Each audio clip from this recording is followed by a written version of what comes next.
Welcome back to another exciting episode of the Story of Animals.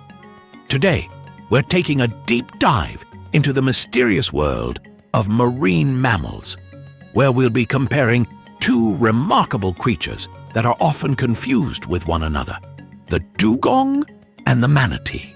While they may seem similar at first glance, these gentle sea giants have many unique characteristics that set them apart. By the end of this video, you'll be able to tell the difference between these fascinating animals with ease. So let's jump right in.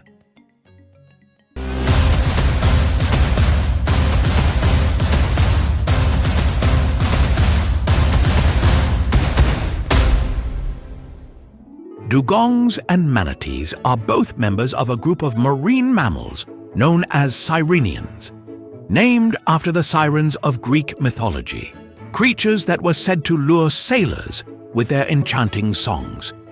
Despite their mythical name, both dugongs and manatees are real, living animals that have been roaming the oceans and rivers for millions of years. Though closely related, these animals have evolved to thrive in different parts of the world and under slightly different conditions. The dugong, also known as the sea cow, is most commonly found in warm coastal waters of the Indian Ocean, the Red Sea, and the Western Pacific Ocean. Unlike manatees, dugongs have a more streamlined, torpedo-shaped body that allows them to glide effortlessly through the water. They are herbivores, primarily grazing on seagrass beds found along the ocean floor. Their love for seagrass has earned them the nickname marine gardeners, as they play a crucial role in maintaining healthy seagrass ecosystems. The manatee, also known as the gentle giant, inhabits warmer waters closer to home for many people, including the Caribbean Sea, the Gulf of Mexico, and the Amazon River. These slow-moving giants have a rounded, bulky body and paddle-shaped flippers that help them navigate through both saltwater and freshwater environments. Like dugongs, manatees are herbivores, but their diet is more diverse, consisting of not only seagrass, but also various types of aquatic plants, floating vegetation, and algae. Even though dugongs and manatees share similar shapes and sizes, their physical differences are what truly set them apart. Let's take a closer look at some of the key distinctions between the two species. Dugongs have a more elongated and streamlined body, which gives them a sleek, smooth appearance, almost like a submarine. Their tails are perhaps the most distinctive feature. Dugongs have a tail that is forked, much like a whale's tail, which helps them propel through the water with graceful, wave-like motions. Dugongs are generally smaller than manatees, typically growing up to about 9 feet in length and weighing between 800 to 1,000 pounds. They also have tusks, although these are usually hidden beneath the skin in females and only become visible in males as they mature. These tusks are often used for rooting around in the seafloor for seagrass. On the other hand, manatees are more rounded and stout in appearance, with a more robust, barrel-shaped body. Their tail is paddle-like, broad, and flat, which they use to move through the water with slow, steady strokes. Manatees can grow slightly larger than dugongs, reaching lengths of up to 13 feet and weighing up to 3,000 pounds. Unlike dugongs, manatees lack tusks and instead have a set of molars that are continuously replaced throughout their lives, which is a handy adaptation for their plant-heavy diet. Dugongs and manatees might look somewhat similar, but where they live and how they behave are quite different. Their environments play a huge role in shaping their lifestyle and habits.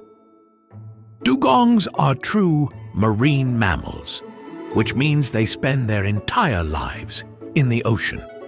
They are usually found in shallow coastal waters, where their beloved seagrass beds grow. The warm waters of the Indian and Pacific Oceans are their primary habitats, especially in regions like Australia, the Philippines, and the coastlines of Africa and Asia. Dugongs are solitary creatures by nature and typically swim alone or in pairs. They can live up to 70 years, spending their days grazing along the ocean floor and making long migrations in search of better feeding grounds. In contrast, manatees are more versatile when it comes to their habitats. While they do enjoy saltwater environments, manatees are just as comfortable in freshwater rivers, estuaries, and even springs. One of the most well-known species, the Florida manatee, often seeks refuge in warm freshwater springs during colder months. Manatees tend to be more social than dugongs and are often seen swimming in small groups called aggregations, especially in areas where food is abundant. They also tend to move slower than dugongs due to their larger, bulkier bodies, and often spend hours leisurely drifting and grazing. Now let's talk about how these fascinating creatures feed. While both dugongs and manatees are herbivores, their feeding behaviors and diets vary slightly depending on their environments and available food sources. Dugongs are seagrass specialists, which means they feed almost exclusively on this plant. Their highly specialized snouts are designed for rooting out seagrass from the ocean floor. Dugongs are known as grazers because they slowly move through seagrass meadows, munching away as they go. Their feeding habits are crucial for the health of marine ecosystems, as they prevent seagrass from becoming overgrown and promote new growth. Manatees, on the other hand, have a more varied diet. While seagrass is a staple in their diet, they also eat a wide range of other aquatic plants, such as algae, water hyacinths, and even floating vegetation. Their flexible lips and large molars allow them to grasp and chew a wide variety of plant materials. Manatees need to eat about 10 to 15% of their body weight in vegetation each day, which means they spend a good portion of their day grazing and feeding.